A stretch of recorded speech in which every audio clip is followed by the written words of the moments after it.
My name is Ferret. My mother gave me the name of the movie star that she loved very much in the movies, so that I could be tall and handsome like him. To be honest, it was just an intention, as it didn't work out. I am 32 years old, standing 5'7", 70 m, weighing 253 pounds 115 kg, with a fat belly and glasses. I work as an assistant manager in a customs firm, where my job is mostly sitting behind a desk. I have been married for 3 years to my wife, Ipek, who is brown-haired, about 5 feet 5 inches tall, 165 m and full-figured, a cheerful, attractive woman who takes care of herself. She is also 27 years old. We do not have any children yet. The story of how the two of us met, frankly, started when I went to the company she worked for to get some documents.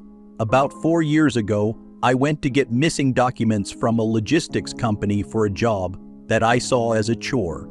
When I entered the building and went upstairs, a girl in a black miniskirt, trying to get files from the top shelf of the archive cabinet, made my day beautiful.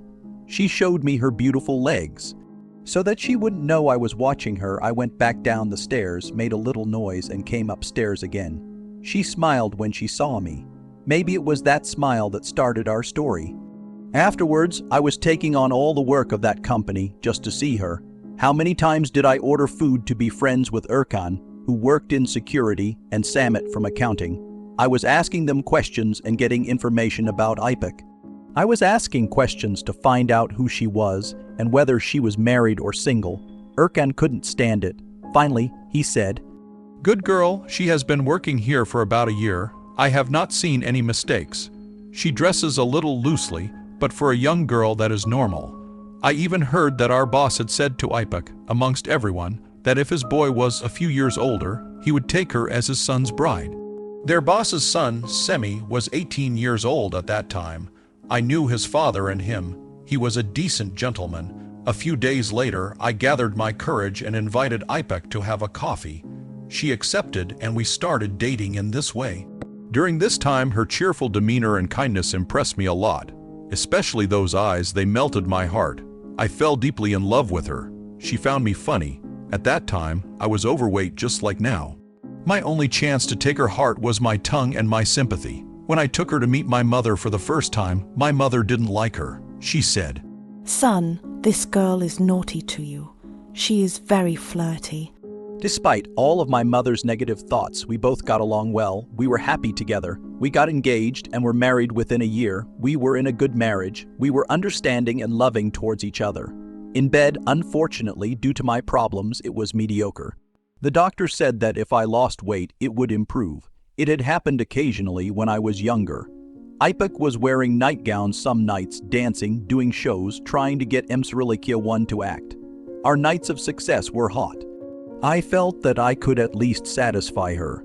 On other nights, though she tried not to show it to me, I noticed her disappointment. She made me believe that it wasn't that important. In order to put myself in the mode, I was secretly taking pictures of her while she was sleeping, recording them on a flash disk, and then watching them and preparing myself for the relationship psychologically. One night, I was even caught by Ipek while I was watching and peeling a banana. While I thought she was going to get angry and scream, she got down on her knees and did something I really liked. Ipek continued to work in the same place after our marriage. She wanted to advance in her career. Her big cousin, Alper, started to work as a purchasing manager in the same company a month ago on the recommendation of Ipek. I trusted Ipek and allowed her to go to meetings and trips organized by the company when I was not accompanying her. We went to Agva and Shile on company tours together. Company employees saw me as their friend. I got on well with most of them.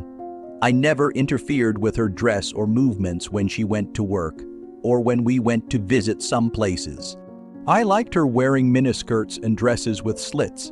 It made me proud that my wife was beautiful. Besides, I had full confidence in her. This weekend, they were going to Sapanka for the annual situation assessment and motivation meeting with their company friends. They would go Saturday morning and return Sunday evening. When Ipek told me I had a severe cold. Because of this, I thought I couldn't go, so I let her go alone.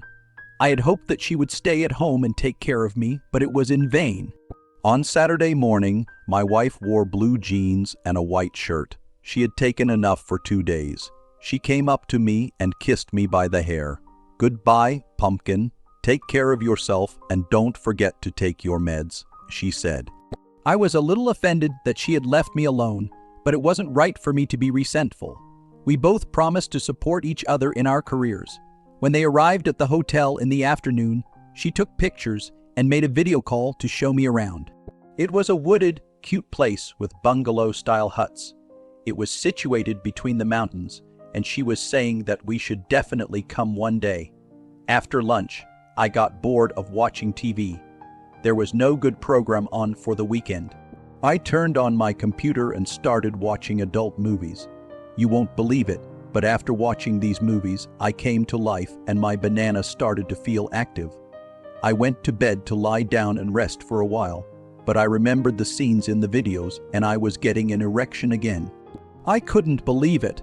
I had 2 erections in an hour, so these kinds of forbidden things were affecting me.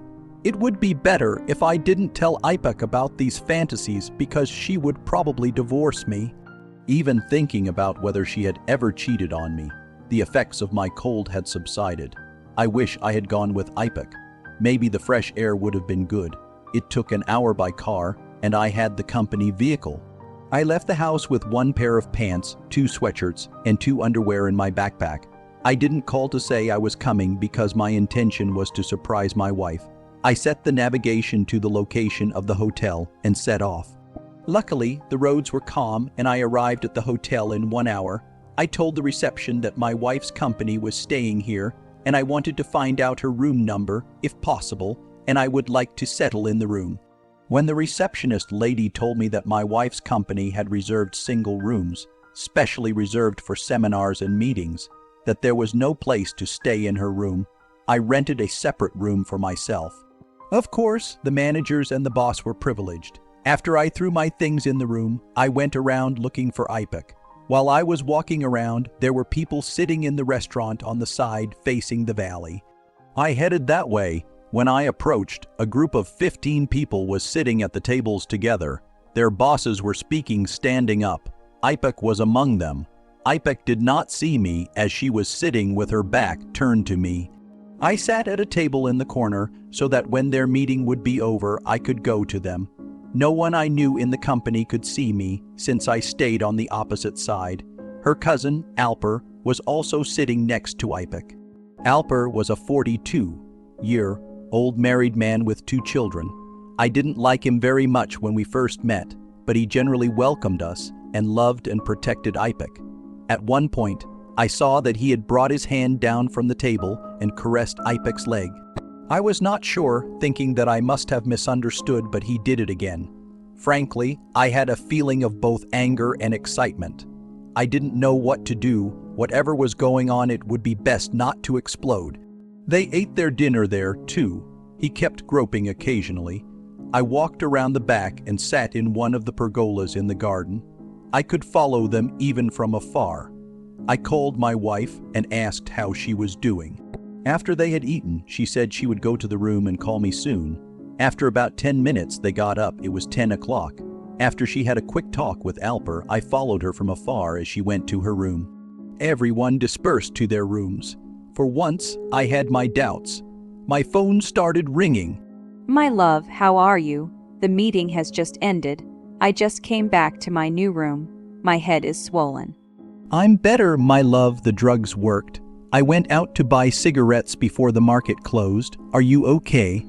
I'm fine, darling, but I said I have a headache. I will take painkillers, take a shower, and go to bed. The weather is clear. I'm sleepy. Okay, my love. I'll go home and sleep anyway. I'll be better tomorrow. We'll talk in the morning. I love you. I love you, Pony. Good night. After she said that, she hung up the phone. The weather was fine as it was summer night. I sat on the bench across from the neighboring bungalow and lit a cigarette. At night, surrendered to the sounds of cicadas. A hotel attendant was picking up the garbage. He greeted me and left. Everyone seemed to have retired to their rooms.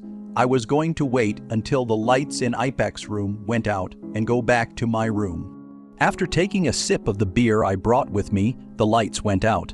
As I was getting up and getting ready to go back to my room, the door to Ipek's room opened. She came out wearing a summer white dress. She started walking towards the opposite side. The huts were separated from each other, and a walking path passed between them. I was following the path behind, trying not to make too much noise. It was dark. I was walking with the little light coming from the windows and balconies. I was sure that if someone noticed me, they would shout thief, but I had no other choice. After passing 3 bungalows, she stopped in front of one of them. She pretended to take something from her bag. She looked left and right and knocked on the door of the cottage. I quickly walked towards the back of that hut. The balcony was made of wood, about a meter above the ground. The bottom was empty, supported crosswise by wooden planks. The door was open, but there was tulle on the windows. I could crouch down and see in from below. This was Alper's room. When Ipek entered, they hugged each other in the middle of the room. Silk wrapped her arms around his neck and hugged her cousin and gave him a firm kiss. It wasn't 2 cousins kissing at all. My suspicions were correct. I took out the phone that I had previously silenced and put it on the railing and started to record the video. I couldn't stay up all day with excitement. I was afraid that you wouldn't come, that you gave up. Why are you so late? I had to call Ferret. I took a shower. I was only able to come now. After she answered, she sat on the bed and crossed her legs. Alper took 2 glasses and a champagne bottle from the table and came to her. He opened the champagne and filled the glasses. Tonight is very special to me, too. I had a fascination with you since you were a girl. I liked you very much. Before we started working together, I was afraid to get close to you. Yes, but we have to be careful. I was trembling with fear even coming here. We mustn't attract anyone's attention. If someone finds out we're having an affair, our lives will be ruined as well. Okay. Don't worry. Nobody will know. Even your stupid husband's soul won't hear it anyway. Don't say that. I love him. I would never do such things if he was not ill. I have never cheated until today. I could not prevent my desires when I saw your interest and concern. It will be the first for me. She left the glass on the nightstand. She took the straps of her dress off her shoulders and stood in front of him with only her bra and panties. How do I look? After this question, they did what they had been planning for so long. They made love, and it certainly wasn't the first time. I've just witnessed my wife cheating on me alive with her cousin. I was in a shambles. I sat on the side and tried to breathe. I was thinking of what to do. They got out of bed and went to the bathroom. So I picked up the phone and turned off the video recording. Whatever I was going to do, it would remain as evidence. I loved my wife. How was I going to admit her betrayal? My head was a mess. I should have left the place immediately. I turned back onto the path from which I came from and went out between the buildings. It was 2 o'clock in the morning. I sat down on the first bench I came upon. I could see Ipek returning to her room with her white dress back on from up ahead. She entered her room and closed the door. So I went to my room with 1,000 questions running through my mind. Friends, this story should serve as an example for you of how to keep your heart unbroken. What would you have done in the protagonist's shoes? I'm interested in your opinion in the comments. Subscribe to the channel to know everything about real strong love, so that your second chaff doesn't cheat on you, and go ahead and listen to the next story, because this story is nothing compared to the next one. If you're under 18, don't even think about listening to the